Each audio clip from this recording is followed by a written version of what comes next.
Man tries to rob an old man, not knowing he was a World War II veteran. What happens minutes later, no one could have expected.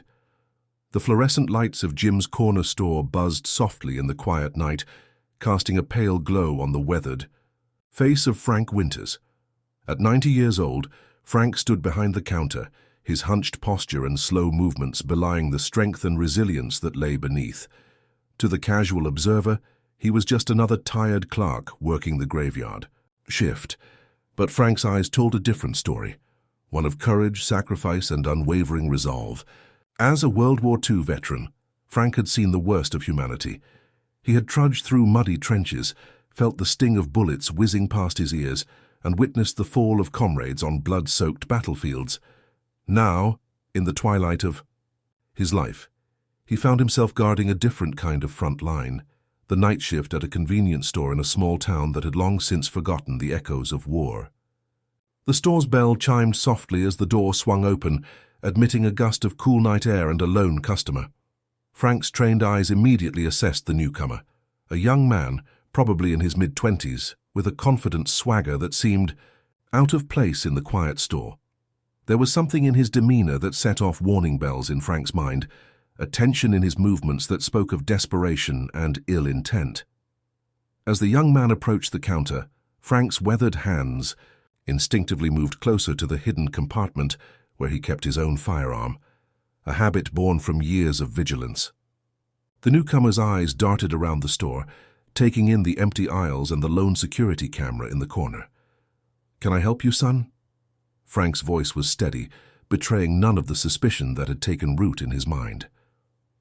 The young man's hand plunged into his pocket, and in a heartbeat the quiet of the store was shattered by the appearance of a gleaming pistol.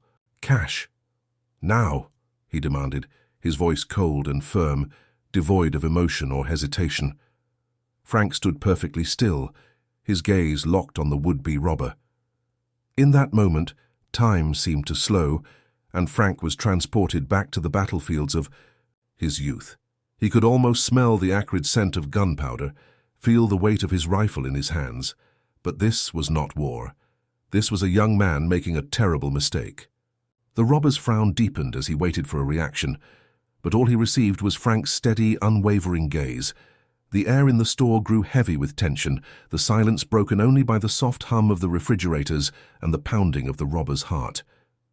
Impatience and frustration flashed across the young man's face as he raised his gun higher, aiming it directly at Frank's chest. "I said, give me the cash, old man." It was a bad move. With a speed that defied his age, Frank's right hand shot out, deflecting the barrel of the gun away from his body. His left hand moved with equal swiftness, reaching beneath the counter and emerging with his own weapon. In a blink, the tables had turned, and it was now the robber who found himself staring down the barrel of a gun. The cold metal pressed against the young man's lips, and Frank's voice, when it came, was low and measured. "You have 5 seconds to get out of here, son." Time stood still as the reality of the situation sank in.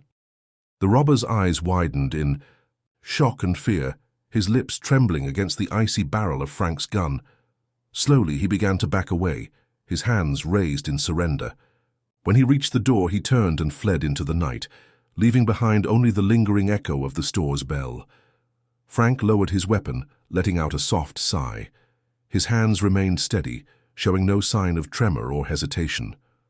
With Habibie, the same calm demeanor he had displayed throughout the encounter, he simply walked back behind the counter, as if nothing out of the ordinary had occurred. As the adrenaline of the moment began to fade, Frank's thoughts turned not to his own safety, or the potential danger he had faced, but to the young man who had just fled into the darkness. In those brief moments of confrontation, Frank had seen something in the robber's eyes, not evil but desperation. It was a look he had seen before on the faces of young soldiers pushed to their limits by the horrors of war. Frank's weathered fingers traced the outline of his gun, now safely tucked. Away once more, he found himself wondering about the path that had led that young man to this moment, to a decision born of desperation and fear. In that instant, Frank made a decision of his own, one that would set in motion a chain of events that would change not only his life, but the lives of many others in ways he could not yet imagine. As the night wore on, and the first hints of dawn began to color the sky, Frank stood vigil behind the counter, his mind filled not with thoughts of the danger he had faced, but with a determination to make a difference in the life of a troubled young man, and perhaps in doing so, to find a new purpose for himself in a world that had all but forgotten the lessons of his generation.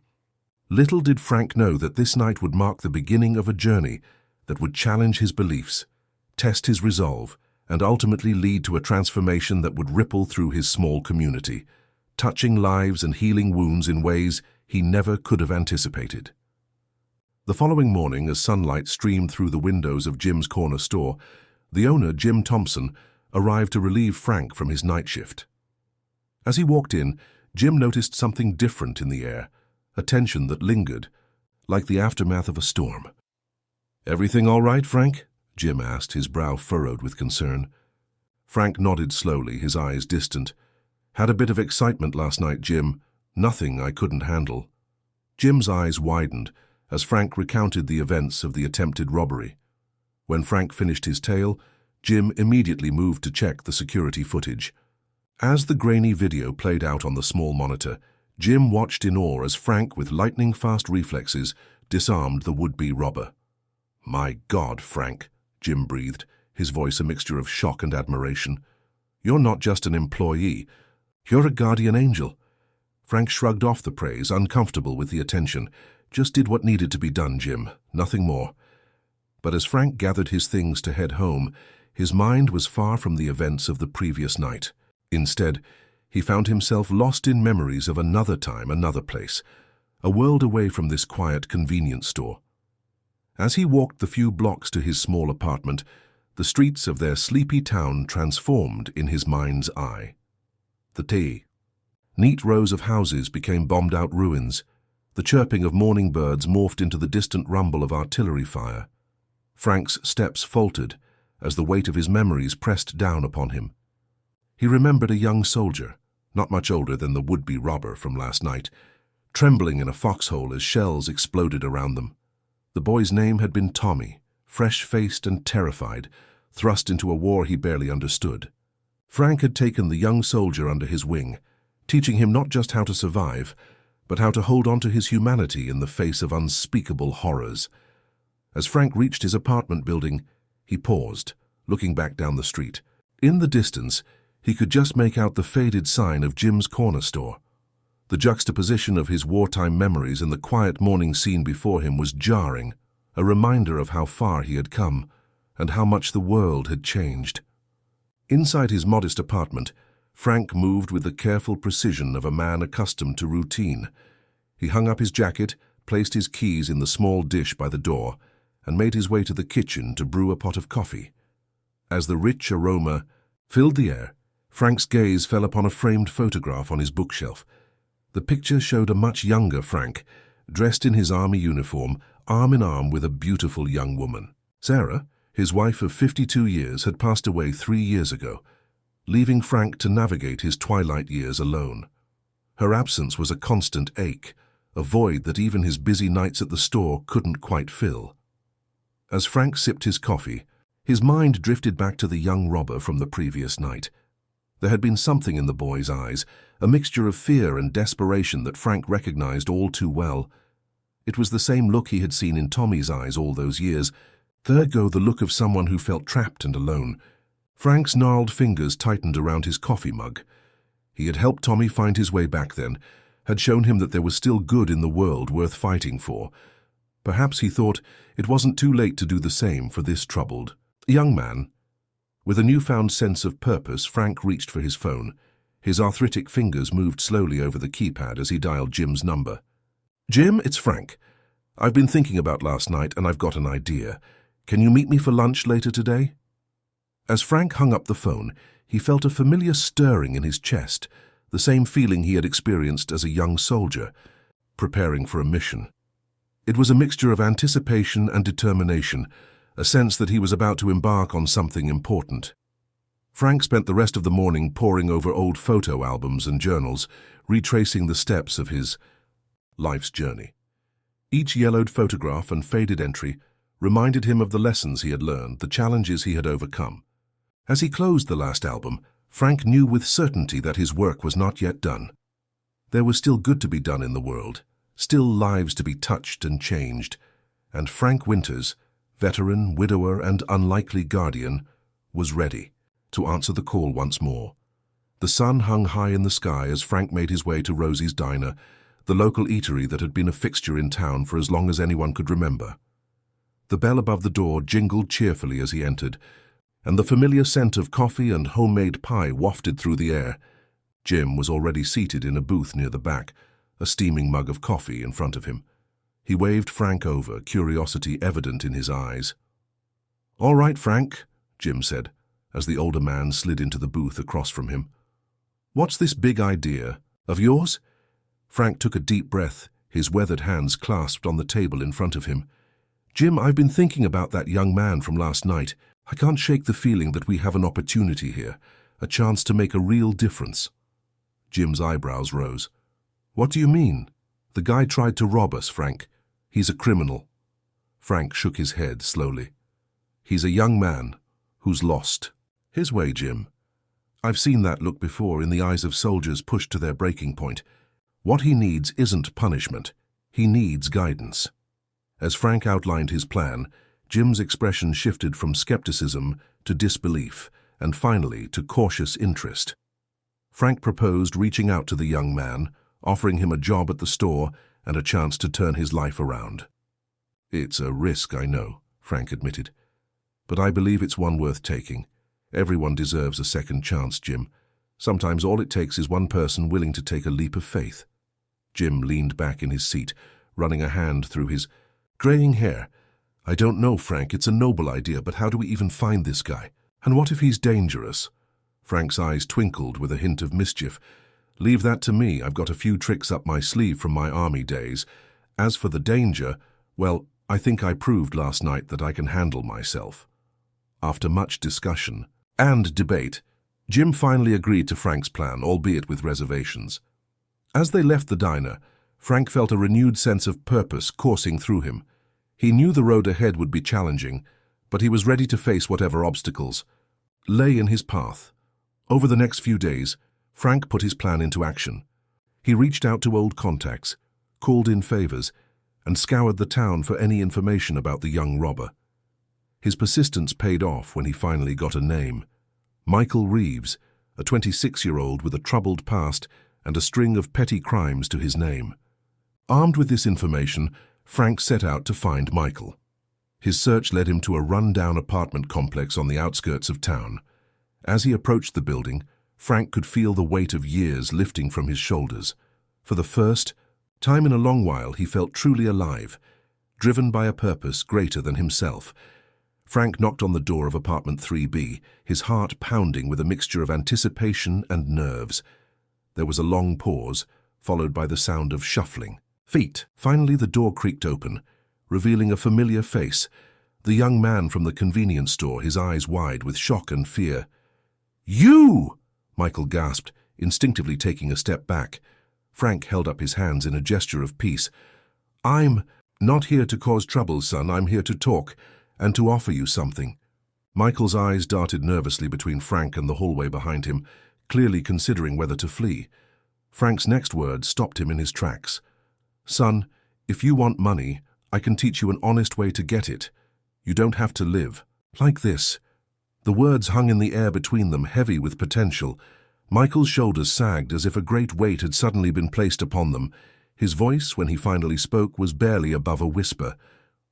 "Why? Why would you help me after what I did?" Frank's expression softened, his eyes filled with understanding and compassion. "Because I've seen too many young lives thrown away, son. I've watched good men lose their way. But I've also seen the power of second chances, of what can happen when someone believes in you, even when you've stopped believing in yourself." As Frank spoke, he could see the conflict playing out on Michael's face, the battle between hope and despair, between the pull of his past and the possibility of a different future. "I'm offering you a job at the store," Frank continued. "It won't be easy and you'll have to earn our trust. But it's a chance to start over, to build something better for yourself. Michael's eyes glistened with unshed tears. I don't know what to say. Frank smiled gently. You don't have to say anything right now, just think about it. Meet me at Jim's Corner Store tomorrow morning at 9 if you want to take this chance. If not, well, I'll understand, but I hope you'll be there. As Frank turned to leave, he heard Michael's voice behind him, soft and uncertain. Mr. Winters, thank you for not giving up on me. Frank nodded, a lump forming in his throat.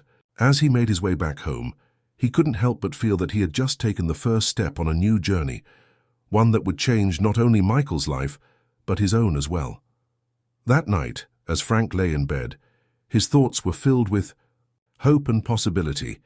He knew the road ahead would be difficult, filled with challenges and setbacks, but he also knew that sometimes all it took to change a life was one person willing to take a chance, to see the potential for good in even the darkest of places. As he drifted off to sleep, Frank's last thoughts were of Tommy, the young soldier he had mentored so long ago. He hoped that wherever Tommy was now, he would be proud of the man Frank had become, a man still fighting in his own way to make the world a little bit better. The next morning dawned crisp and clear, full of promise and uncertainty. Frank arrived at Jim's Corner Store well before the appointed time, his nerves jangling with anticipation. As he unlocked the front door, he couldn't help but wonder if Michael would show up, if the seeds of hope he had planted the day before would take root. Jim arrived shortly after, his face a mixture of skepticism and concern. "You sure about this, Frank?" he asked, eyeing the empty street outside. Frank nodded, his resolve unwavering. "We have to give him a chance, Jim. That's all I'm asking." The minutes ticked by slowly, each one stretching out like an eternity. As the clock hands inched closer to 9 a.m., Frank felt his heart sink. Perhaps he had been too optimistic, too quick to believe in the possibility of redemption. But then, just as the clock struck 9, the store's bell chimed. Michael stood in the doorway, his posture hesitant, his eyes darting nervously between Frank and Jim. "You came," Frank said, unable to keep the relief and joy from his voice. Michael nodded, taking a tentative step forward. "I want to try, if you'll still have me." Jim looked to Frank, who nodded reassuringly. With a deep sigh, Jim extended his hand to Michael. "All right, son, let's give this a shot." The tension in the room eased slightly as Michael shook Jim's hand, a flicker of hope crossing his face. Frank clapped his hands together, his eyes twinkling with determination. "Well then, let's get started. There's plenty of work to be done." Over the next few hours, Frank and Jim showed Michael the ropes of running the store. They taught him how to operate the cash register, stock shelves, and handle basic inventory. Michael listened intently, his face a mask of concentration as he absorbed every detail. As the day wore on, Frank couldn't help but notice the way Michael's shoulders gradually relaxed, how his responses became less guarded. It was a small change, but a significant one. By the time the afternoon rush hit, Michael was even managing to greet customers with a hesitant smile. However, not everything went smoothly. There were moments when Michael's inexperience showed, a fumbled transaction, a misplaced item. Moment of panic when faced with a particularly demanding customer. But each time Frank was there, offering quiet guidance and encouragement. "You're doing fine, son," Frank would say, his voice low and reassuring. "Everyone makes mistakes. The important thing is to learn from them and keep moving forward."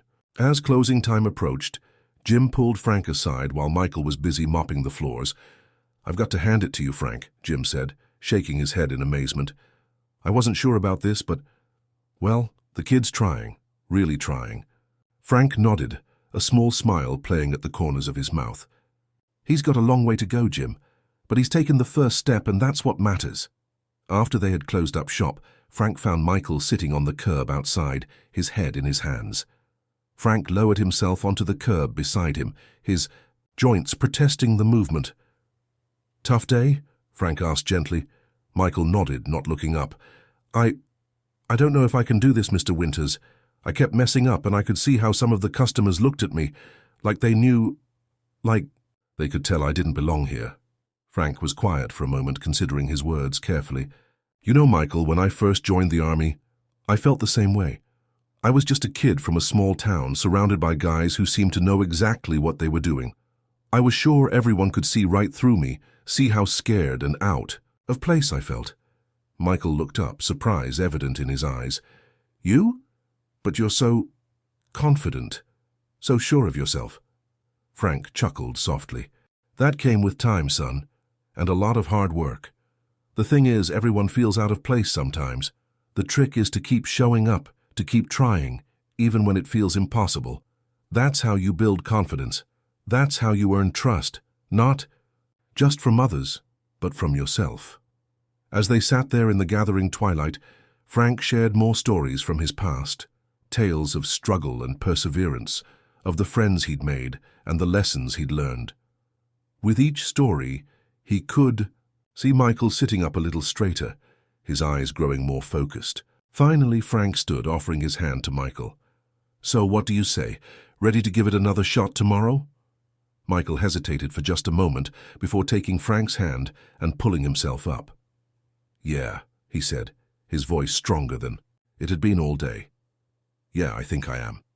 As they parted ways for the night, Frank couldn't help but feel a surge of pride. It was just one day, just one small step on what would undoubtedly be a long and challenging journey. But it was a step in the right direction. That night, as Frank prepared for bed, he found himself filled with a renewed sense of purpose. He knew there would be challenges ahead, setbacks and moments of doubt.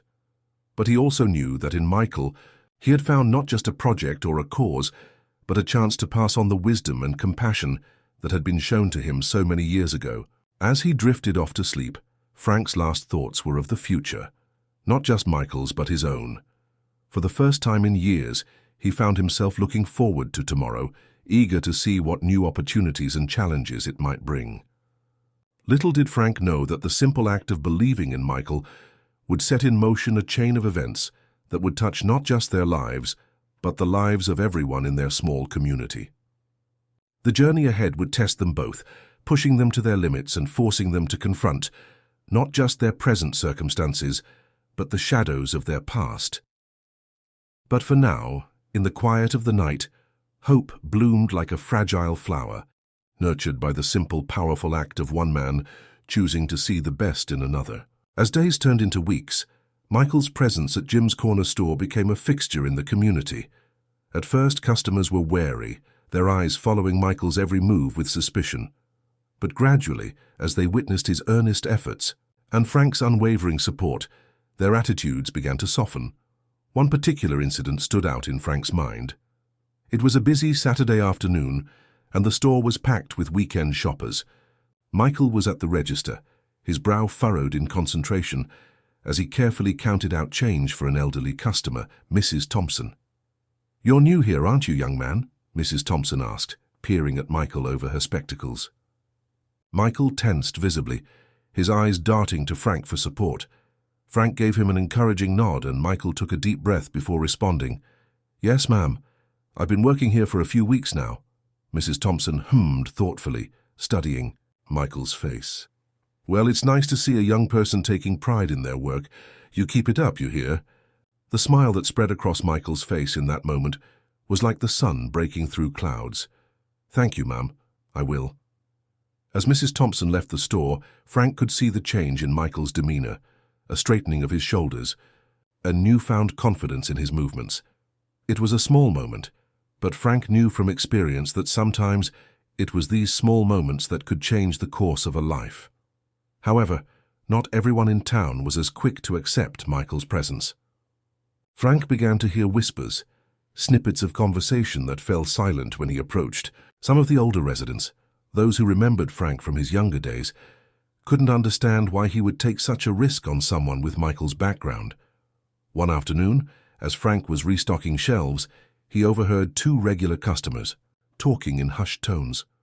"I don't like it, Joe," one of them was saying. "Having a criminal working here, it's not right." "I hear you, Bill," the other replied. "But you've got to admit, the kid seems to be trying, and if Frank vouches for him—" Frank cleared his throat, causing both men to jump guiltily. "Afternoon, gentlemen," he said, his voice calm but firm. "Is there something you'd like to discuss with me?" The men exchanged uncomfortable glances before Bill spoke up. "Look, Frank, we respect you. You're a hero for crying out loud, but taking in this kid, it's risky. What if he goes back to his old ways?" Frank considered his words carefully before responding. "You know, when I was in the war, I learned something important. I learned that every man has the capacity for both good and evil within him. What makes the difference is the choices we make, and the people who believe in us when we're at our lowest." He paused, his eyes distant with memory. "I've seen men who society had given up on do incredible things when given a second chance. Michael deserves that chance, just like any of us would want if we'd made mistakes in our past." The men shifted uncomfortably, but Frank could see his words had made an impact. As they left the store, he heard Joe mutter to Bill, "Maybe the old man's right. Maybe we should give the kid a chance." Frank smiled to himself. It wasn't a complete victory, but it was a start. He knew that changing hearts and minds would take time, but he was prepared for the long haul. As the weeks went by, Frank began to notice other changes in the community. Inspired by Michael's story, other business owners started to consider giving second chances to those who needed them. The local diner hired a former addict as a dishwasher. The auto shop took on an apprentice with a troubled past.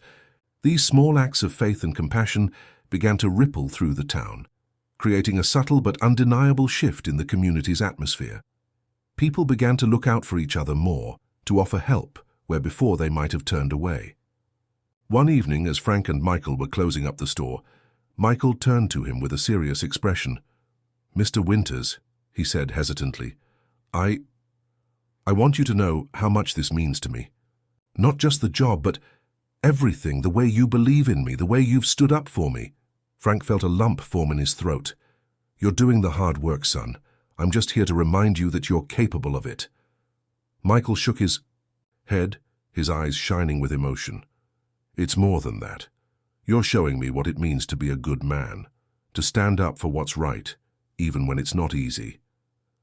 As they stood there in the dimly lit store, Frank felt a surge of pride and affection for this young man who had come so far in such a short time.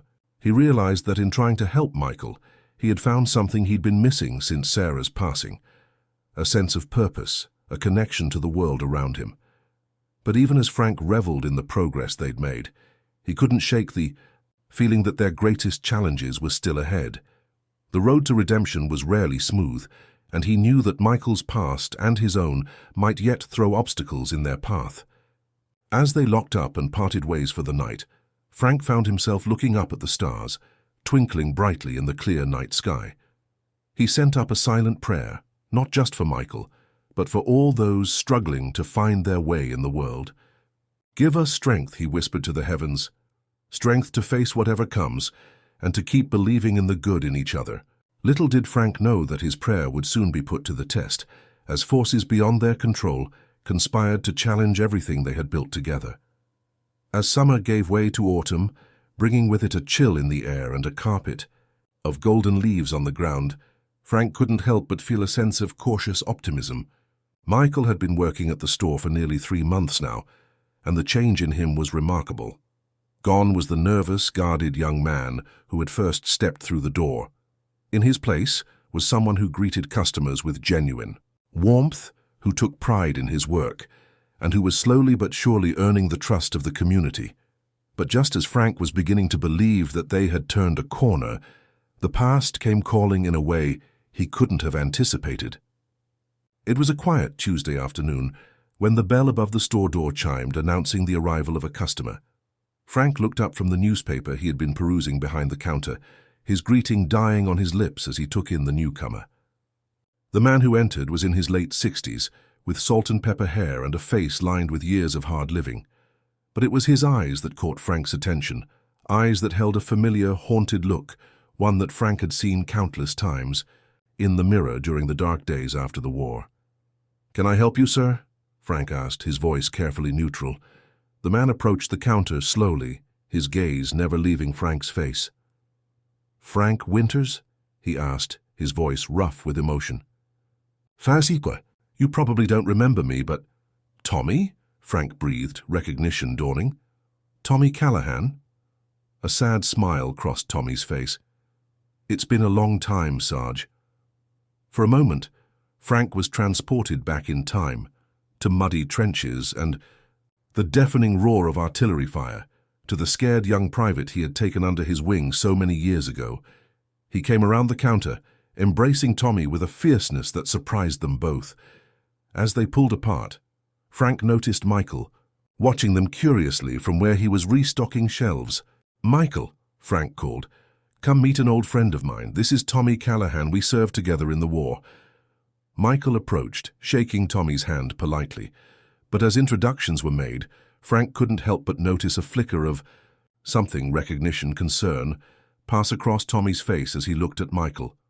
The three men fell into conversation, with Frank and Tommy reminiscing about their time in the service and catching up on the years that had passed since. But throughout the exchange, Frank could sense an undercurrent of tension, particularly from Tommy. As closing time approached and Michael began the nightly clean-up routine, Tommy pulled Frank aside. "Can we talk privately, Sarge?" he asked, his voice low and urgent. Frank nodded, leading Tommy to the small office in the back of the store. As soon as the door closed behind them, Tommy turned to Frank, his expression grave. "Frank, do you know who that kid is? What he's done?" Frank felt a chill run down his spine. "He's made some mistakes in his past, Tommy, but he's trying to turn his life around. I'm helping him." Tommy cut him off, his voice sharp with worry. "It's more than just some mistakes, Frank. That kid, Michael, he used to run with a pretty rough crowd. I've got a nephew who fell in with the same group. Drugs, theft, it was bad, Frank, real bad." Frank's mind reeled as Tommy continued, detailing a past far darker than Michael had let on. A past that involved not just petty crimes, but serious offenses that had hurt people. Good people like the ones Frank had sworn to protect. As Tommy spoke, Frank felt the weight of his choices pressing down on him. Had he been too quick to trust? Too eager to see the good in Michael, blinded by his own need for purpose? "I know you want to help him, Frank," Tommy said, his voice softening. "Hell, you helped me when I was at my lowest. But this is different. You're putting yourself at risk, the whole community at risk." Frank sank into his chair, suddenly feeling every one of his 90 years. "What am I supposed to do, Tommy? Turn my back on him? I gave him my word." Tommy placed a hand on Frank's shoulder. "I'm not saying give up on him, but be careful, Frank. For your own sake, and for his, the path to redemption, it's not always straight, and sometimes the demons of the past, they don't let go easily." As Tommy left, promising to stay in touch, Frank remained in the office, his mind a whirlwind of conflicting emotions. Through the small window, he could see Michael, finishing up his closing duties, whistling softly as he worked. The sight filled Frank with a mixture of affection and apprehension. He had come to care for Michael, to believe in his potential for change. But Tommy's words had shaken him, forcing him to confront the reality of the situation. Frank realized that in his eagerness to help Michael, he had perhaps underestimated the challenges they faced. The road ahead would be harder than he had imagined, fraught with obstacles both external and internal. As he watched Michael, Frank made a silent vow. He would not give up on the young man, but neither would he ignore the potential dangers. He would need to be vigilant, to guide Michael with both compassion and firmness. Most of all, Frank knew he would need to have a long, honest conversation with Michael. It was time for the whole truth to come out, no matter how difficult it might be. As Frank finally emerged from the office, locking up the store alongside Michael, he felt the weight of responsibility settling heavily on his shoulders. The coming days would test them both, pushing them to confront not just their present circumstances, but the shadows of their past. But as they parted ways for the night, Frank allowing himself one last look at Michael's retreating figure, he felt a flicker of hope. They had come this far together. With trust, honesty, and a whole lot of faith, perhaps they could weather whatever storms lay ahead. Little did Frank know that the storm brewing on the horizon would shake their newfound bond to its very core, forcing them both to confront truths about themselves and each other that would change everything. The morning after Tommy's visit dawned grey and overcast, matching Frank's somber mood. He arrived at the store early, determined to have that difficult conversation with Michael before the day's work began. But as the minutes ticked by and Michael failed to show up for his shift, a knot of worry began to form in Frank's stomach. It wasn't like Michael to be late, not anymore. Frank tried calling his cell phone, but it went straight to voicemail. As the morning wore on with no sign of Michael, Frank's concern deepened. He couldn't shake the feeling that something was terribly wrong. Just as Frank was about to close the store and go looking for Michael himself, the bell above the door chimed. Frank looked up, hope flaring in his chest, only to be met with the stern face of Officer Sarah Donovan, the local police detective. "Mr. Winters," she said, her voice tight with tension, "we need to talk about Michael Reeves." Frank's heart sank. "What's happened, Sarah? Is Michael all right?" Officer Donovan's expression softened slightly. "Physically, he's fine, but Frank, there's been an incident. Michael was picked up last night in connection with a break-in at the pharmacy on Main Street." The world seemed to tilt on its axis as Frank absorbed this information. "There must be some mistake," he said, his voice barely above a whisper. "Michael wouldn't—" "I'm sorry, Frank," Sarah interrupted gently, "but the evidence is pretty damning. Security footage shows someone matching Michael's description entering the pharmacy after hours, and when we picked him up, he had prescription drugs on him that were reported stolen." Frank sank onto a nearby stool, his legs suddenly unable to support him. "I don't understand. He was doing so well. Why would he throw it all away?" Sarah sighed, pulling up another stool to sit across from Frank. "That's what I'm here to find out. Frank, I need you to be honest with me. Did you have any indication that Michael might be using again? Any signs that he was falling back into old habits?" Frank shook his head, his mind racing. "No, nothing like that. He's been working hard, showing up on time. He seemed happy." As Frank recounted the past few months, including Tommy's visit and the revelations about Michael's past, he could see the wheels turning in Sarah's mind. "Frank," she said carefully, "I know you want to believe in Michael, but we have to consider the possibility that he's been playing you, using your kindness as a cover while he fell back into his old ways." The words hit Frank like a physical blow. Could it be true? Had he been so blinded by his desire to help that he'd missed the signs? But even as doubt crept in, another part of Frank rebelled against the idea. He thought of the look in Michael's eyes when he talked about his hopes for the future, the pride in his voice when he mastered a new skill at the store. That couldn't all have been an act, could it? "What happens now?" Frank asked, his voice heavy with worry. Sarah stood straightening her uniform.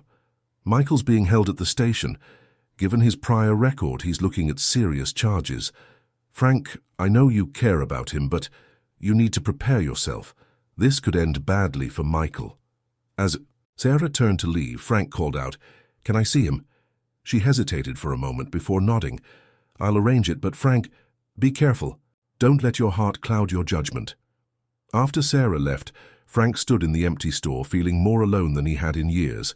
The trust he had placed in Michael, the hope he had invested in the young man's redemption, it all felt like it was crumbling around him. But as he looked around the store at the shelves Michael had carefully stocked, the counter he had diligently cleaned each night, Frank felt a surge of determination. He couldn't give up on Michael. Not yet. Not without hearing his side of the story. With a heavy heart but a resolute spirit, Frank closed up the store and made his way to the police station. As he walked, his mind raced with questions. What had really happened last night? Was there more to the story than what the evidence suggested? And most importantly, how could he help Michael now, when the young man needed him most? Frank knew that the conversation ahead would be one of the most difficult he'd ever face.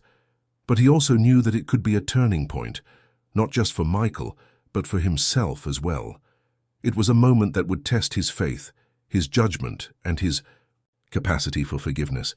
As he approached the police station, Frank took a deep breath, steeling himself for whatever lay ahead.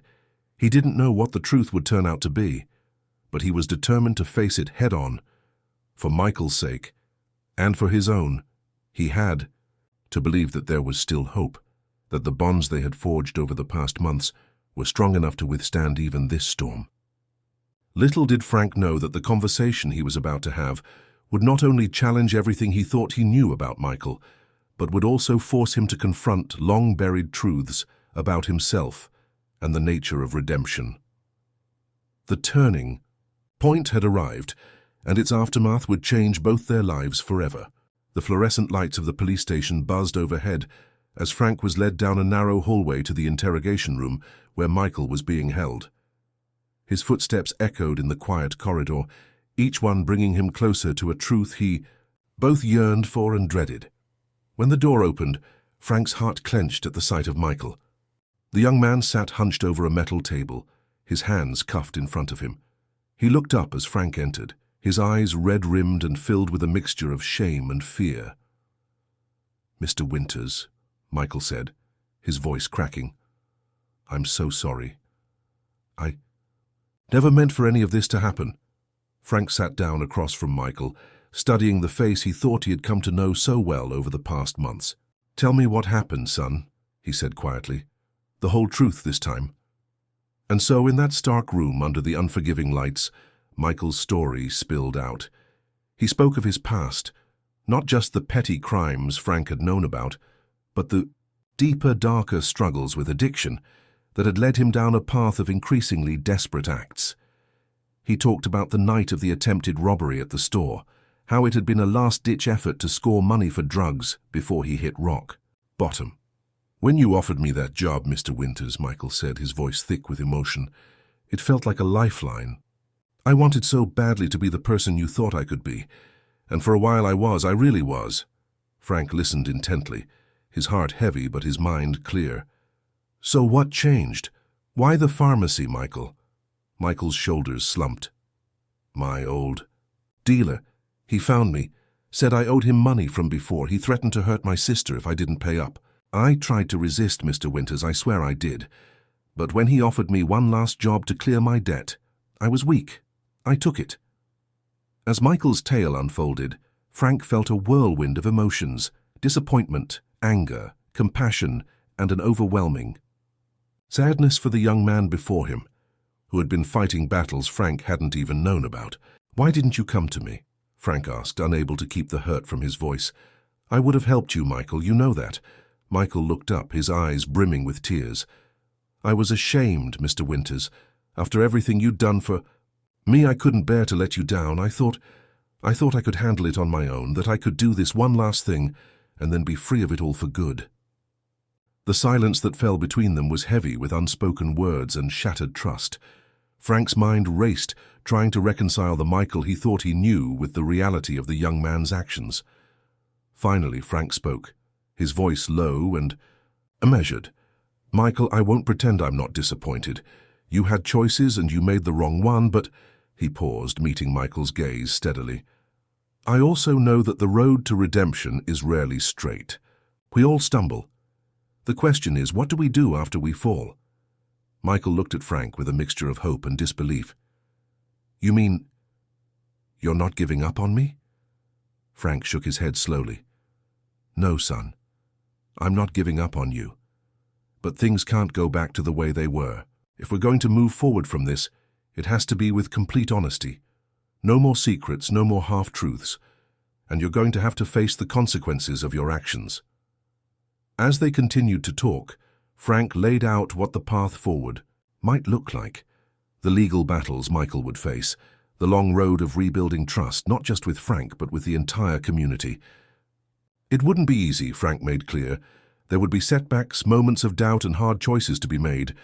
But as the conversation drew to a close, Frank saw something in Michael's eyes that gave him hope, a determination, a spark of the key man Michael could become if he committed fully to changing his life. As Frank stood to leave, Michael called out, "Mr. Winters, thank you for believing in me even when I didn't believe in myself." Frank paused at the door, looking back at Michael. "You've got a long road ahead, son. But remember, you're not walking it alone." As Frank left the police station and stepped out into the fading afternoon light, he felt as if a great weight had been lifted from his shoulders. The truth, painful as it was now out in the open. The real work, the work of true redemption, could begin. Walking home, Frank's mind buzzed with plans and possibilities. He knew that helping Michael now would be more challenging than ever before. It would require not just his own efforts, but the support of the entire community. It would mean facing skepticism, doubt, and perhaps even opposition from those who believed Michael had squandered his second chance. But as Frank looked up at the sky, watching the first stars of evening appear, he felt a renewed sense of purpose. This, he realized, was why he had been placed in Michael's path. Not just to offer a job or a kind word, but to stand beside him in his darkest hour, to help him find the strength to rise again. As he reached his apartment, Frank paused, his hand on the doorknob. He thought of Tommy, of the war, of all the times in his life when it would have been easier to give up, to turn away from those in need. But that had never been Frank's way, and it wouldn't be now. With a deep breath, Frank stepped inside, ready to face whatever challenges lay ahead. The road would be long and difficult, but Frank Winters was no stranger to long odds and hard battles. And this time he wouldn't be fighting alone. Little did Frank know that the decision he had made that day would not only change Michael's life, but would spark a movement in their small town, a movement that would challenge long-held beliefs about redemption, second chances, and the power of community to heal even the deepest wounds. The weeks following Michael's arrest were some of the most challenging Frank had faced since his days in the war. News of the incident spread quickly through the small town, and overnight, the fragile trust that had been building around Michael seemed to evaporate. Frank found himself at the center of a storm of controversy. Some people praised him for his compassion, for his willingness to stand by Michael even in the face of disappointment. Others criticized him harshly, accusing him of being naive at best and at worst of putting the community at risk. Jim, the store owner, was understandably shaken by the events. "I don't know, Frank," he said one evening as they closed up shop. "Maybe we were too quick to trust. Maybe some people just can't change." Frank looked at his old friend, seeing the doubt and worry etched on his face. "Jim," he said quietly, "do you remember when I came back from the war? How lost I was, how angry?" Jim nodded slowly, his eyes distant with memory. "You gave me a chance then," Frank continued, "when a lot of people had written me off as too damaged, too risky. You saw something in me worth believing in. That's all I'm trying to do for Michael now." As the days passed, Frank worked tirelessly to keep the store running smoothly, while also advocating for Michael. He visited the young man regularly in jail, bringing him books and news from the outside world. More importantly, he listened as Michael talked about his struggles, his fears, and his hopes for the future. During one of these visits, Michael looked at Frank with red-rimmed eyes. "Why are you doing this, Mr. Winters? After everything I've done? Why do you still believe in me?" Frank was quiet for a moment, considering his words carefully. "Because, Michael, I've seen the man you can be, the man you want to be, and I believe that man is worth fighting for." As Michael's case moved through the legal system, Frank reached out to every contact he had, calling in favors and advocating for a sentence that would focus on rehabilitation rather than punishment. He spoke at community meetings, sharing Michael's story and challenging people to think about the true meaning of justice and redemption. Slowly, almost imperceptibly at first, the tide began to turn. People who had been quick to condemn Michael began to listen to Frank's words. They remembered their own mistakes, their own moments of weakness, and the times when someone had given them a second chance. One day, as Frank was restocking shelves, he overheard two customers talking in the next aisle. "You know," one of them was saying, "I was all set to write that kid off. But listening to old Frank, it makes you think, doesn't it, about what it really means to be a community." The other customer hummed in agreement. "My nephew, he struggled with drugs for years. It was a program like the one Frank's talking about that finally turned him around. Maybe we owe it to ourselves to at least give this a shot." Frank smiled to himself, feeling a spark of hope ignite in his chest. It wasn't a complete victory, not yet, but it was a start. As the date of Michael's sentencing approached, Frank worked with local organizations to develop a comprehensive rehabilitation plan.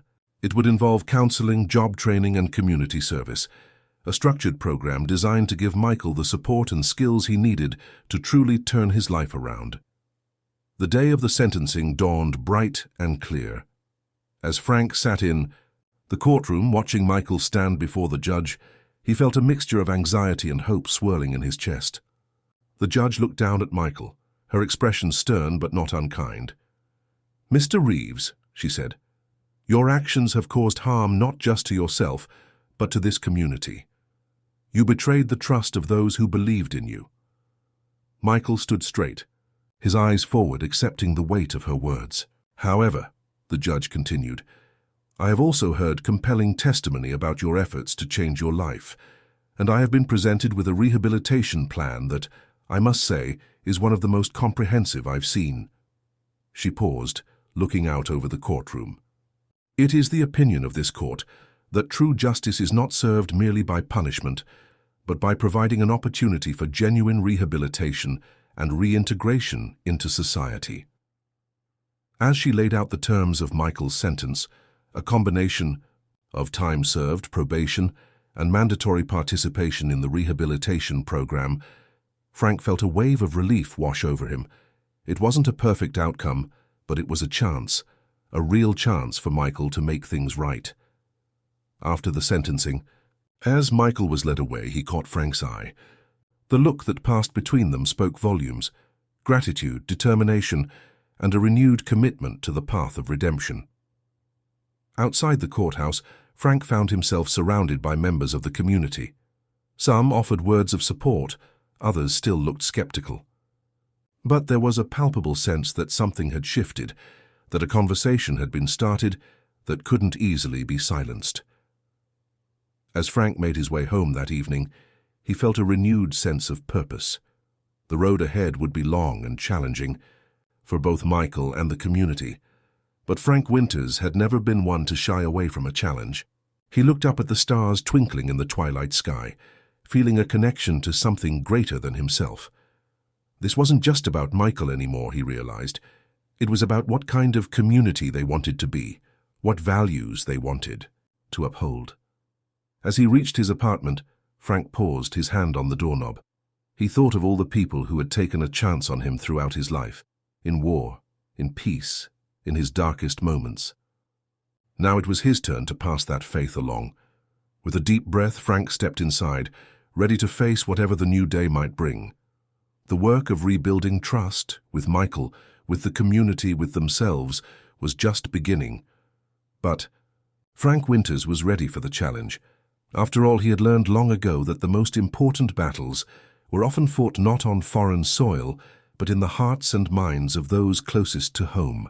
Little did Frank know that the events set in motion by Michael's case would soon ripple out far beyond their small town, challenging long-held beliefs about justice, redemption, and the power of community to heal even the deepest wounds. As autumn gave way to winter, the small town found itself in the midst of an unexpected transformation. The story of Frank Winters, the World War II veteran who refused to give up on a troubled young man, had begun to spread beyond the confines of their community. Local newspapers picked up the story first, running features on Frank's life and his unwavering commitment to Michael's rehabilitation. Soon, larger regional papers caught wind of the tale, drawn to the compelling narrative of redemption and second chances. One crisp morning, as Frank was preparing to open the store, he was surprised to find a news van parked outside. A young reporter approached him, microphone in hand. "Mr. Winters," the reporter said, her eyes bright with curiosity, "your story has captivated people across the state. Would you be willing to share your thoughts on camera?"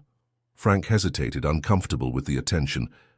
But then he thought of Michael, of all the others out there who might be inspired by their story. With a small nod, he agreed.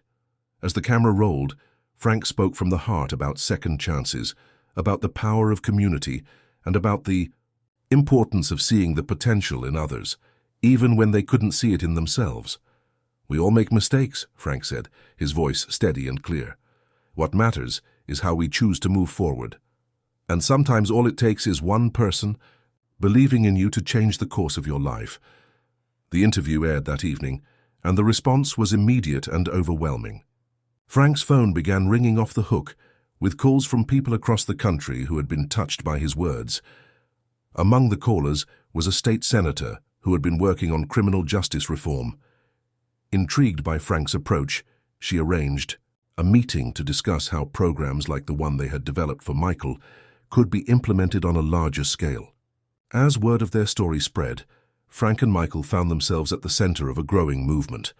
Other communities began reaching out, seeking advice on how to implement similar rehabilitation programs. Former inmates who had successfully turned their lives around came forward to share their stories, inspired by Michael's journey. Michael, for his part, threw himself into his rehabilitation with a determination that impressed even his strongest supporters. He attended counseling sessions, worked diligently at his community service, and began taking classes at the local community college.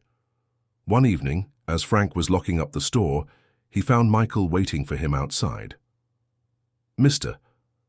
Winters," Michael said, his voice filled with emotion, "I wanted to thank you, not just for believing in me, but for showing me what it means to make a real difference in the world."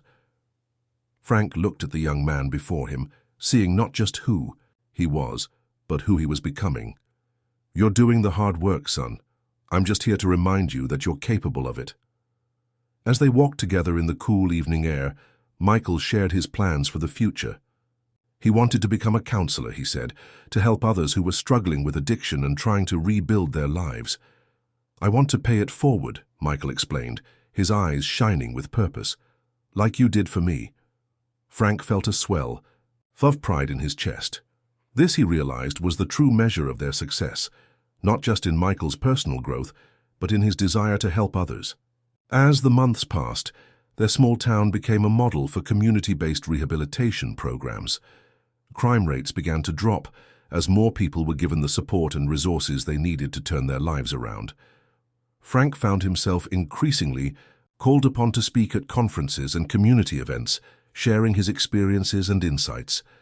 Though he was uncomfortable with the attention, he recognized the importance of spreading their message. One day, as Frank was preparing for a particularly large speaking engagement, he received an unexpected visitor at the store. It was Tommy, his old war buddy.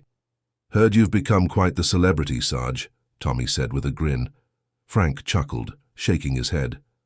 "Just trying to make a difference, Tommy, like we did back then." Tommy's expression grew serious. "No, Frank. When I first told you about Michael's past, I thought I was protecting you. But watching what you two have accomplished, well, it's made me rethink a lot of things." As they talked, Frank realized that their story had impacted not just those directly involved, but had caused ripples that extended far beyond their small town. It had challenged people to reconsider their preconceptions about redemption, about the capacity for change, and about the role of community in supporting those who had lost their way. Later that week, as Frank stood before a packed auditorium, he looked out at the sea of faces. Politicians, community leaders, former inmates, and ordinary citizens all gathered to hear about their experience. "What we've learned," Frank began, his voice strong despite his years, "is that change is possible. That redemption is not just a lofty ideal, but a tangible reality when we choose to invest in each other, when we choose to see the best in people, even when they can't see it in themselves." As he spoke, Frank's mind wandered to all the twists and turns that had led him to this moment. From the battlefields of World War II to the quiet aisles of a small-town convenience store, to standing here before hundreds of people eager to learn from their experience. He thought of Michael, who was now mentoring other young people at risk of falling into the same traps he had. He thought of the community that had rallied around them, turning skepticism into support. And he thought of all the lives that had been touched, all the stories of redemption that were yet to be written. As Frank concluded his speech to thunderous applause, he felt a profound sense of gratitude. Grateful for the second chances he had been given throughout his life, and for the opportunity to pass that gift on to others. Walking off the stage, Frank knew that their work was far from over. There would always be more lives to touch, more minds to change, more hearts to heal, but he also knew that they had started something powerful, a movement based on compassion, understanding, and the unshakable belief in the human capacity for change. As he stepped out into the cool evening air, Frank looked up at the stars twinkling in the vast sky. He thought of all the lives out there, all the potential waiting to be unlocked, and he smiled, knowing that their small spark of hope had ignited, a flame that would continue to burn bright, lighting the way for others long into the future. Little did Frank know that the ripples they had set in motion were about to become a tidal wave, challenging not just individual lives, but entire systems and long-held beliefs about justice, rehabilitation, and the true meaning of community. As the movement sparked by Frank and Michael's story continued to grow, so too did the challenges they faced. The spotlight that had been cast on their small town brought with it increased scrutiny and, inevitably, opposition. One crisp morning, Frank arrived at the store to find a small group of protesters gathered outside. They carried signs with slogans like "Safety First" and "No More Second Chances." Their leader, a stern-faced woman named Margaret Tompkins, stepped forward as Frank approached. "Mr. Winters," she said, her voice sharp with disapproval. "We've come to express our concerns about your project. You're putting our community at risk by coddling criminals." Frank looked at the group, seeing not just anger in their eyes, but fear. He took a deep breath, remembering the lessons he'd learned both in war and in peace about facing opposition with compassion. "Mrs. Tompkins," he said calmly, "I understand your concerns. Would you and your group be willing to come inside? I'd like to share some information with you about what we're really doing here." Surprised by his invitation, Margaret hesitated, before nodding grudgingly. As the group filed into the store, Frank caught sight of Michael arriving for his shift. The young man's eyes widened at the sight of the protesters, but Frank gave him a reassuring nod. Over the next hour, Frank and Michael spoke openly with the group.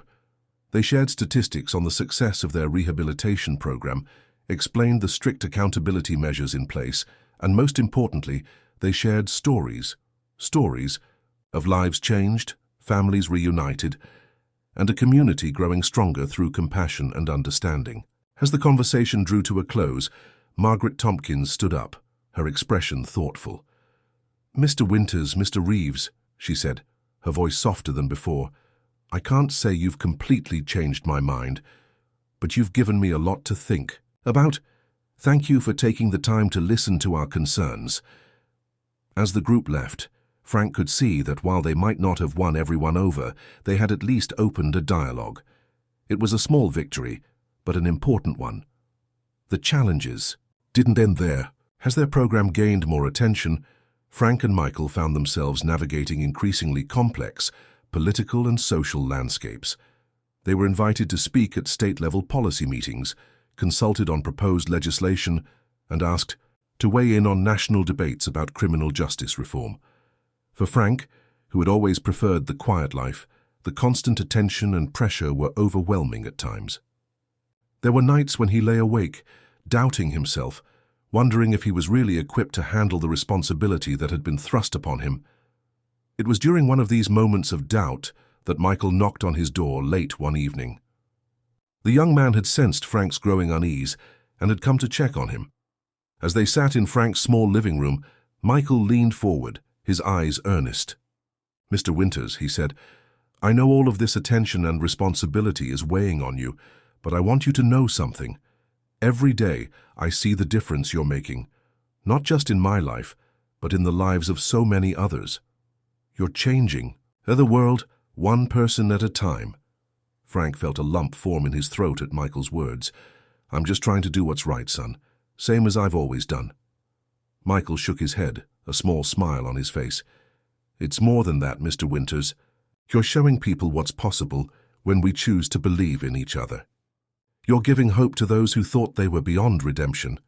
As they continued to talk, Frank felt the weight of his doubts begin to lift. He realized that while the path they were on was challenging, it was also deeply rewarding.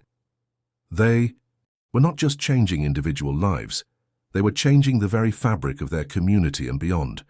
The following weeks brought new opportunities and new challenges. Frank and Michael were invited to testify before a state legislative committee on criminal justice reform. As they prepared for their testimony, they worked tirelessly to gather data, personal stories, and expert opinions to support their cause. The day of the hearing arrived, and as Frank stood before the committee, he felt a sense of déjà vu. Once again, he was fighting for something he believed in, standing up for those who couldn't stand up for themselves. But this time, instead of a rifle in his hands, he held the power of his convictions and the strength of the community behind him. "Distinguished committee members," Frank began, his voice steady and clear, "I stand before you not just as an individual, but as a representative of a community that has discovered the transformative power of second chances." As Frank spoke, weaving together statistics and personal anecdotes, he could see the impact his words were having. Committee members who had started the session looking skeptical were now leaning forward, engaged and thoughtful. When it was Michael's turn to speak, he shared his story with raw honesty, detailing his struggles, his failures, and ultimately, his journey towards redemption. "The program Mr. Winters and our community have built," Michael concluded, "didn't just give me a job or a set of skills. It gave me back my humanity. It reminded me that I have value, that I have something to contribute to the world." As the hearing concluded, Frank and Michael were approached by several committee members, eager to learn more about their program and how it could be implemented.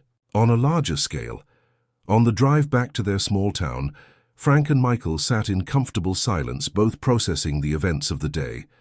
Finally, Michael spoke up. "You know, Mr. Winters," he said thoughtfully, "when you first offered me that job at the store, I never imagined we'd end up here, testifying before state legislators, being part of something so much bigger than ourselves." Frank nodded, a small smile playing at the corners of his mouth. "Life has a funny way of taking us places we never expected, son. The important thing, here's what we do when we get there." As they drove through the familiar streets of their town, Frank felt a renewed sense of purpose. He knew that the road ahead would continue to be challenging. There would be setbacks, opposition, and moments of doubt. But he also knew that they had started something powerful, something that had the potential to change countless lives. Frank thought back to his days in the war, to the young men he had fought alongside, to the promises they had made to build a better world. In a way, he realized, he was still fighting that same fight, not with weapons, but with compassion, understanding, and an unwavering belief in the power of second chances. As they pulled up in front of the store, Frank saw a group of young people gathered outside. They were participants in their rehabilitation program, eager to share news of their progress and seek advice. Watching Michael step out of the car and greet them warmly, Frank felt a swell of pride. This, he thought, was the true measure of their success, not in legislative hearings or media attention, but in the lives being transformed, in the ripples of hope spreading through their community and beyond. As Frank joined the group, listening to their stories and offering words of encouragement, he knew that no matter what challenges lay ahead, they were on the right path. They were building something that would outlast them both, a legacy of compassion, redemption, and the enduring power of human connection.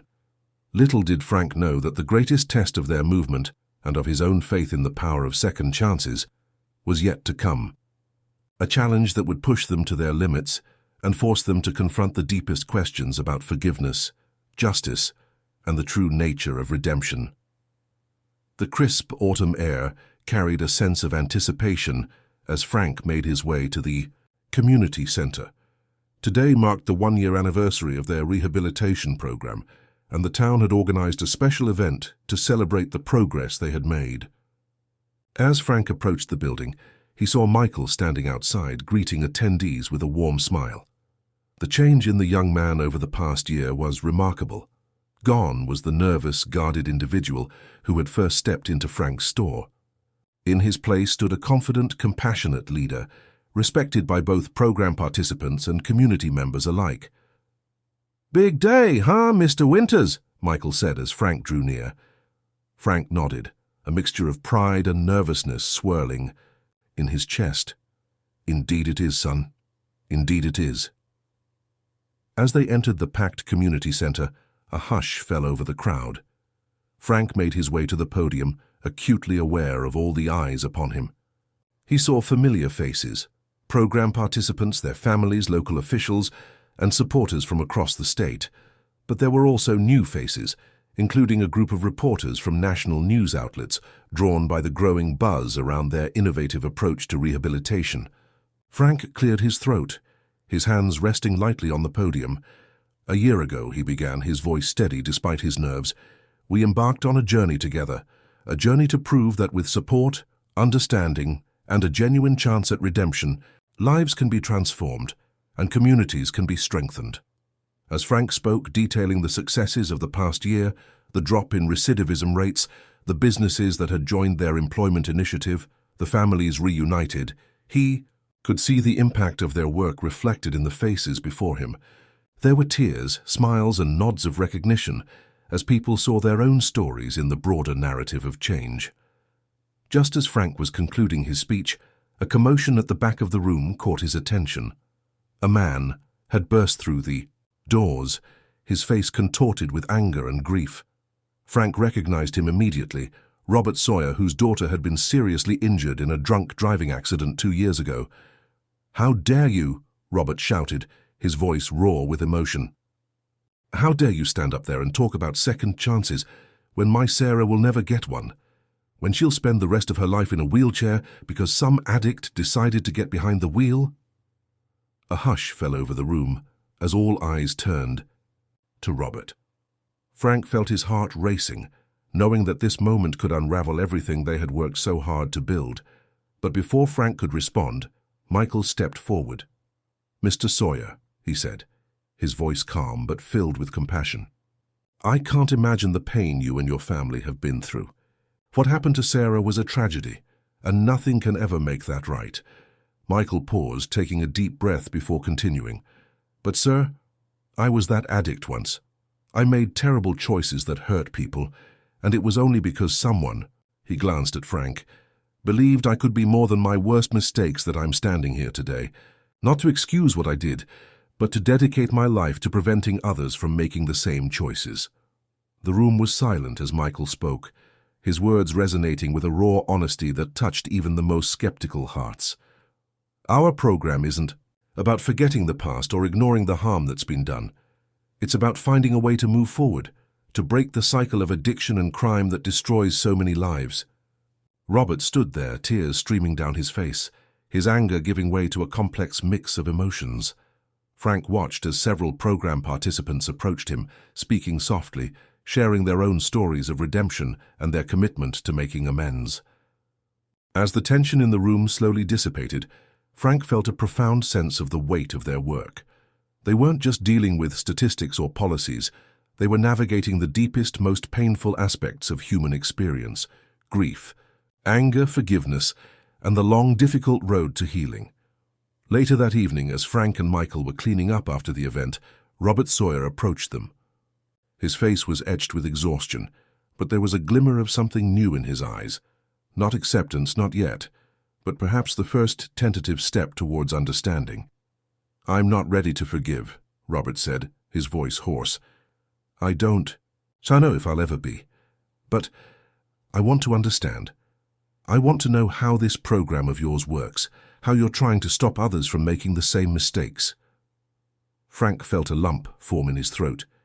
He reached out, gently placing a hand on Robert's shoulder. "That's all we can ask, Mr. Sawyer. Understanding is the first step, and if you're willing, we'd be honored to have you involved in our work." As Robert nodded and turned to leave, Frank and Michael exchanged a look of quiet amazement.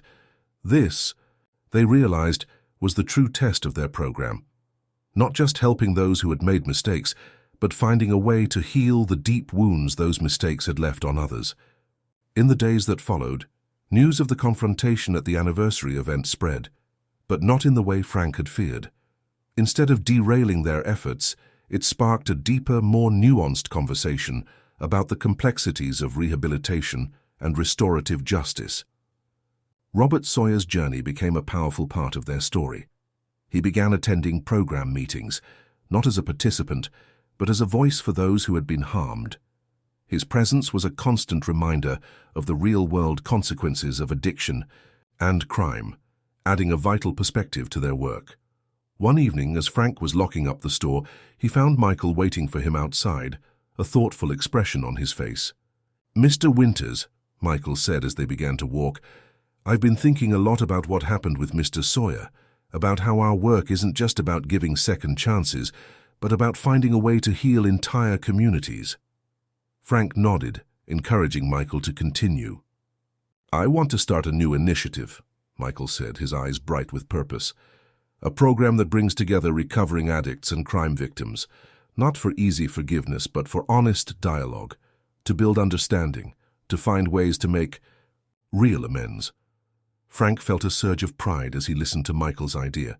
This, he realized, was the next step in their journey. It wouldn't be easy. It would likely be the most challenging aspect of their work yet, but it was necessary. "That's a powerful idea, son," Frank said, "and a difficult one. Are you ready for the challenges it will bring?" Michael's expression was serious as he nodded. "I have to be, Mr. Winters, because until we find a way to heal these deepest wounds, until we can bring together those who've been hurt and those who've done the hurting, we're only solving part of the problem." As they continued their walk, discussing the logistics and potential pitfalls of this new initiative, Frank felt a renewed sense of purpose. They were venturing into uncharted territory, tackling issues that many would prefer to ignore. But in doing so, they were addressing the heart of what it meant to build a truly just and compassionate society. Over the next few months, Michael's idea began to take shape. With Frank's guidance and the support of both program participants and community members like Robert Sawyer, they launched a series of facilitated dialogues. These sessions were intense, often emotional, and sometimes painful, but they were also transformative, creating space for honest communication and the slow, difficult work of healing. As word of their new initiative spread, Frank found himself fielding calls from organizations across the country, all eager to learn from their approach. What had started as a simple act of faith in one young man had grown into a movement that was challenging conventional wisdom about crime, punishment, and the true meaning of justice.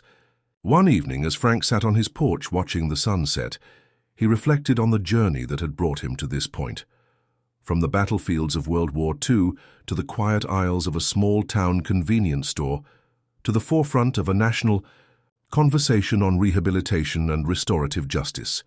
He thought of all the lives that had been touched, not just those who had been given second chances, but those who had found the strength to forgive, to heal, to see beyond their pain, to the possibility of a better future.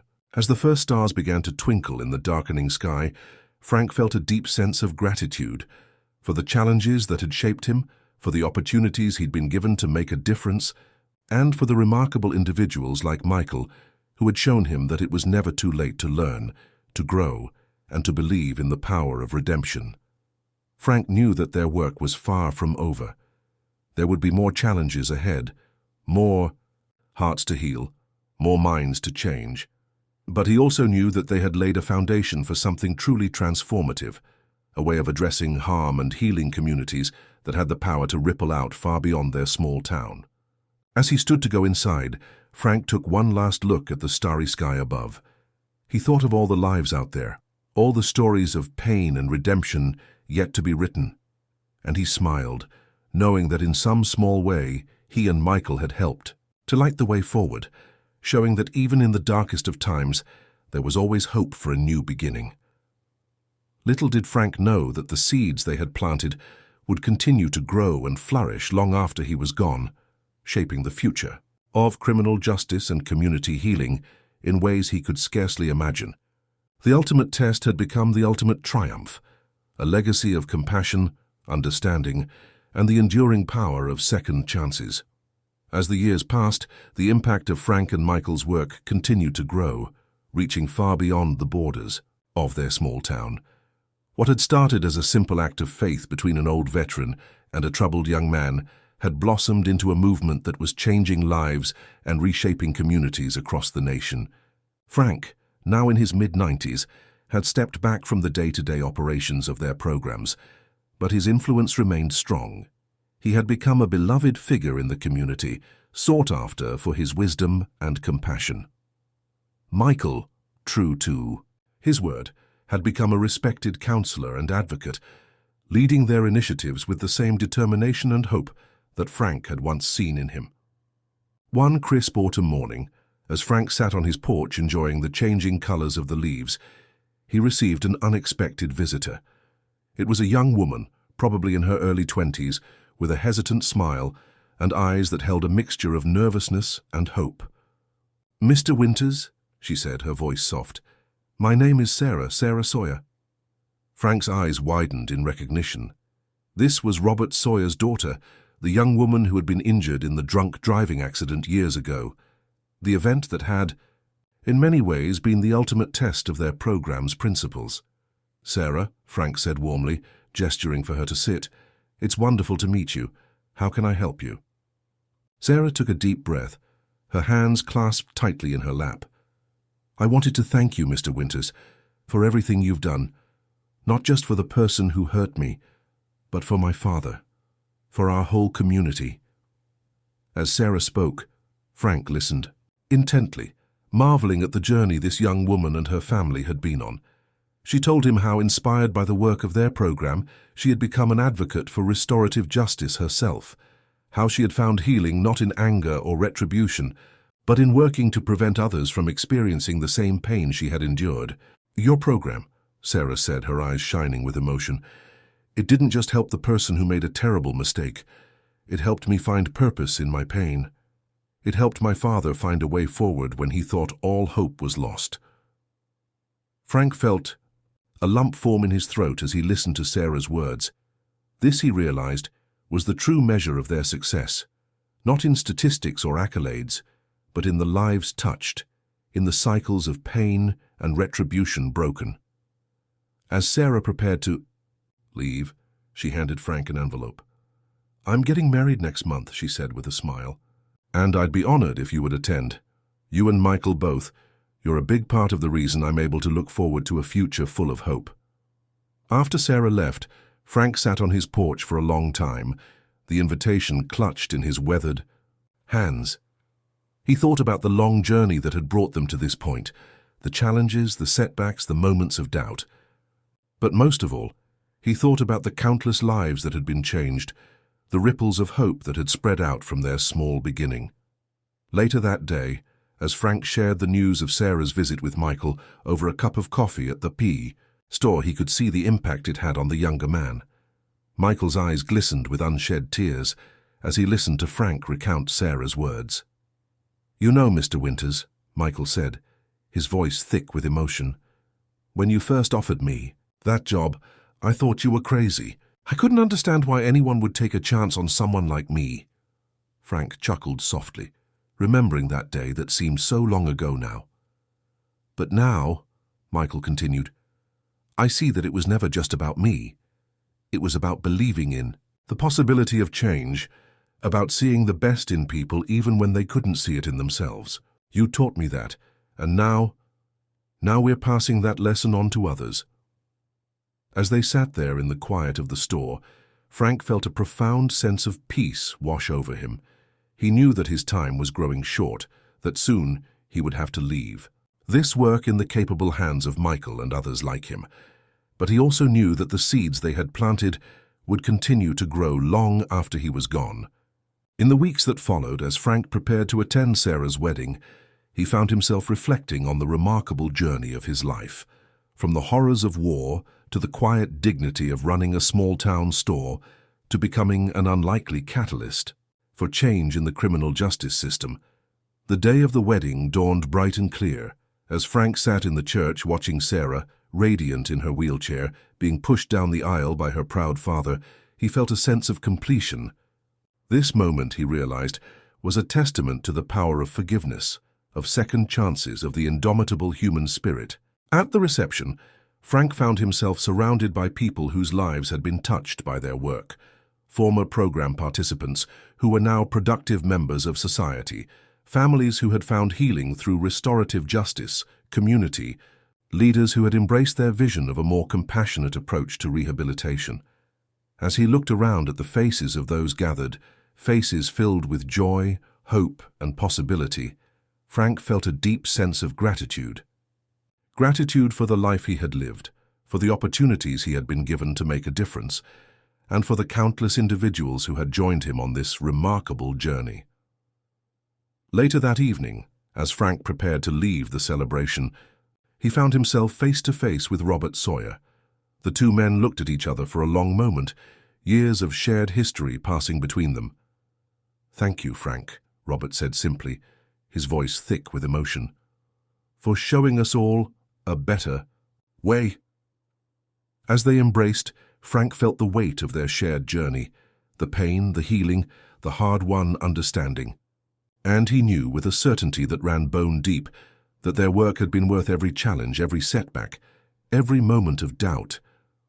As Frank made his way home that night, he looked up at the stars twinkling in the vast sky above. He thought, of all the lives out there, all the stories of redemption and healing yet to be written, and he smiled knowing that in some small way he had helped to light the path forward. Frank Winters, veteran shopkeeper and unlikely champion of second chances, had lived a life that spanned nearly a century. He had seen the worst of humanity in the trenches of war, and the best of it in the quiet acts of compassion and forgiveness he had witnessed in his small town. As he drifted off to sleep that night, Frank's last thoughts were of gratitude for the life he had lived, for the people he had met, and for the enduring power of hope to transform lives and heal communities. Little did Frank know that his legacy would continue to grow and flourish, inspiring generations to come and shaping the future of criminal justice and community healing in ways he could scarcely have imagined. The journey that had begun with a simple act of faith in a troubled young man had become a beacon of hope, lighting the way toward a more just and compassionate world. The warm summer breeze rustled through the leaves of the old oak tree that stood sentinel over the town square. Beneath its sprawling branches, a crowd had gathered, their faces a mix of solemnity and celebration. At the center of it all stood a simple bronze plaque, newly unveiled, bearing the words, "In memory of Frank Winters, 1930-2026, veteran, mentor, guardian of second chances. We are all more than our worst mistakes." It had been a year since Frank's passing, but his presence still seemed to permeate every corner of the town. His legacy lived on not just in the programs he had helped establish, but in the countless lives he had touched, and the ripples of change that continued to spread outward. Michael Reeves, now in his 50s, and the director of the Frank Winters Center for Restorative Justice, stood before the gathered crowd. His once troubled eyes now shone with wisdom and purpose as he addressed the assembly. "Frank Winters," Michael began, his voice carrying across the hushed square, "was more than just a mentor to me. He was a beacon of hope in a world that often seems dark. He showed us all that it's never too late to change, to grow, to become something more than our past." As Michael spoke, he looked out over the faces before him. There was Sarah Sawyer, sitting in her wheelchair next to her father, Robert, both of them nodding in agreement. There were former program participants, now respected members of the community. There were politicians and community leaders who had been inspired by Frank's vision to create similar programs across the country. But Frank's greatest gift to us, Michael continued, wasn't just in the programs he helped create or the lives he directly touched. It was in showing us the power of believing in each other, of seeing the potential for good even in those who have lost their way. As the ceremony concluded and the crowd began to disperse, Michael found himself approached by a young man, probably no more than 20, with a hesitant smile and eyes that held a familiar mix of hope and uncertainty. "Mr. Reeves," the young man said, "My name's Jack. I was hoping I could talk to you about the program. I've made some mistakes and I want to turn my life around, but I don't know where to start." Michael felt a surge of emotion as he looked at Jack, seeing in him echoes of his younger self. He placed a gentle hand on the young man's shoulder, just as Frank had done for him so many years ago. "Jack," Michael said warmly, "you've already taken the first and most important step. You're here asking for help. Let's go to my office and talk. I think you'll find that in this community, second chances are something we take very seriously." As Michael led Jack towards the center, he couldn't help but feel that Frank was there with them, his spirit living on in every act of compassion, every extended hand, every life transformed. Later that evening, as the sun dipped below the horizon, Painting the sky in hues of orange and purple, Michael found himself back at the plaque in the town square. He stood there in the gathering twilight, his hand resting on the cool bronze, lost in thought. He remembered that night so long ago, when a desperate young man had walked into a convenience store with a gun and bad intentions. He remembered the steady gaze of the old man behind the counter, the words that had changed the course of his life. "Son, if you want money, I can teach you an honest way to get it. You don't have to live like this." Michael closed his eyes, feeling the weight of the years, the countless lives touched, the community transformed. He thought of Frank, of the wisdom and compassion that had guided him, of the unwavering belief in the power of second chances that had become his legacy. Opening his eyes, Michael looked up at the first stars appearing in the darkening sky. He thought of all the Jacks out there, all the lives waiting to be transformed, all the communities that could be healed through understanding and compassion. With a deep breath, Michael turned from the plaque and began walking towards home.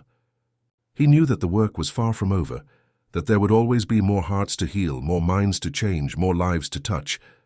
But he also knew that they were on the right path, that the seeds Frank had planted would continue to grow and flourish for generations to come.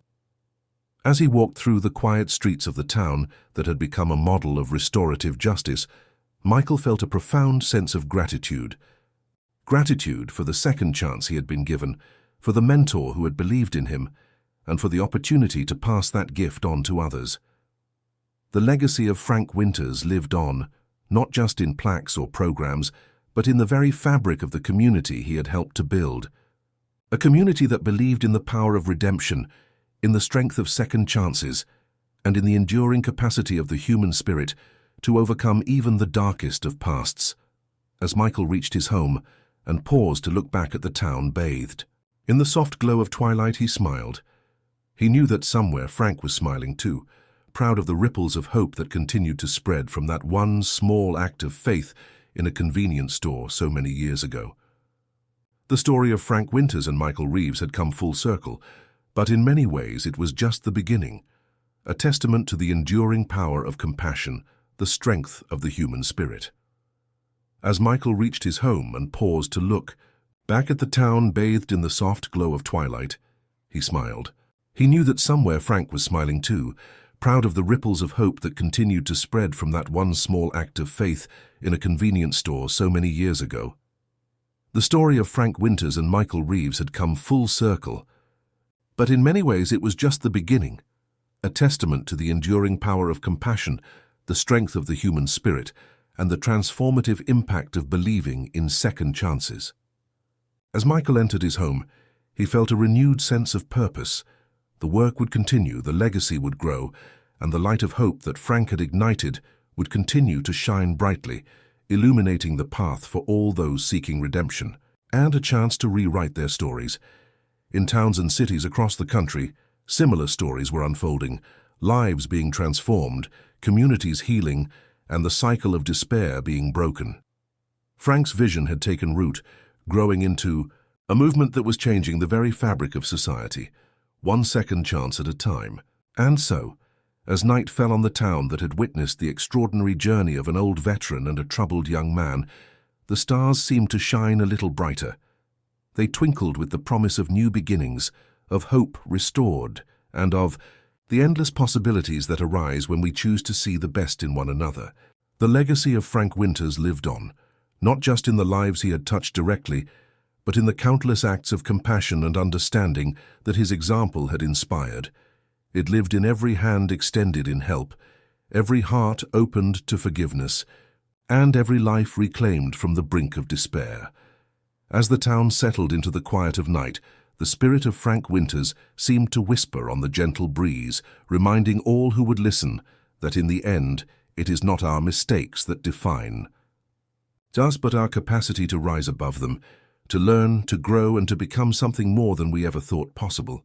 And in that whisper was a promise that as long as there were those willing to believe in the power of second chances, there would always be hope for a brighter tomorrow, for individuals, for communities, and for the world at large. You may also like one of the 2 videos on the screen. Feel free to watch them now or subscribe to the channel to watch them later. Thanks for watching.